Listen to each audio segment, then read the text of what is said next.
تبدا بقى تتاكل وهي سخنه ومستويه من تحت اهيت، شايفين شكلها ولونها ذهبي الجميل.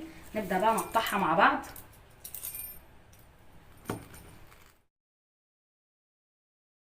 طبعا نحط كده كاتشب عليها، طبعا دوت اختياري، ممكن لو عندك صلصه الباربيكيو اي حاجه بقى انت عايز تحطيها تاكلها ساده كده خلاص مفيش اي مشكله، طعمها اصلا جميل. نبدا بقى اوريكم القطعه، طبعا هي سخنه جدا مش عارفه اشيلها اهيت اهي. شايفين الجبنه بقى وشايفين طريه ازاي، من غير اي زيت من غير فرن من غير اي امكانيات، بكوبايه دي بس هتعملي احلى بيتزا في ثانيه. لو طبعا لجوع نص الليل او تعمليها في اي وقت، فطار غدا عشاء، ضيوف طبوا عليك هتعمليها في ثانيه.